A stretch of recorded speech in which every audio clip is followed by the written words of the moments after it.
Buenas noches. Bueno, buenas noches. Muchas gracias por haber venido. Somos Mariana Elsner y Roy May, los que hacemos MIO Agricultura Ecológica. Nosotros somos ingenieros agrónomos, como decía recién, una larga trayectoria.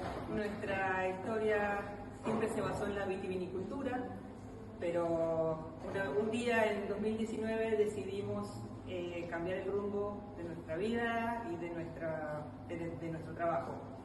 Fue así que vinimos a España y creamos MIO Agricultura Ecológica, produciendo productos ecológicos subtropicales, frutas subtropicales y hortalizas ecológicas.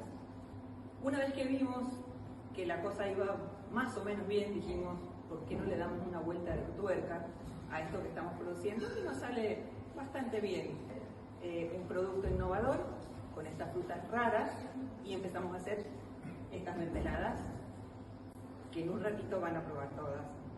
Y una vez que vimos que eso más o menos funcionaba, nuestro viejo amor, la vitivinicultura, volvió a nosotros y surgió la idea de agregar a esta lista de productos un vino ecológico, porque todo lo nuestro, a partir de que empezamos a trabajar acá en España, es ecológico.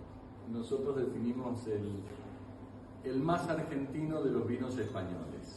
Es un vino tinto bastante más civilizado, en el sentido en el que tiene mucho sabor, pero tiene una dulzura y una suavidad y una longitud en boca que yo confío que os llame la atención, porque está alejado del vino tinto español clásico. ¿Qué nombre le ponemos?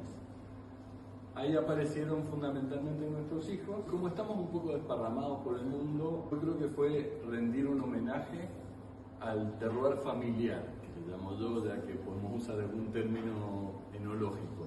Algo que nos representara como familia, como el estilo de vida que habíamos tenido, y relacionado a los chicos fue el lugar que los vio crecer, madurar, imaginar su fiesta y finalmente volar. Entonces, les agradecemos muchísimo que hayan gastado estos minutillos y aprobarlo, y si aceptan críticas siempre buenas, por supuesto.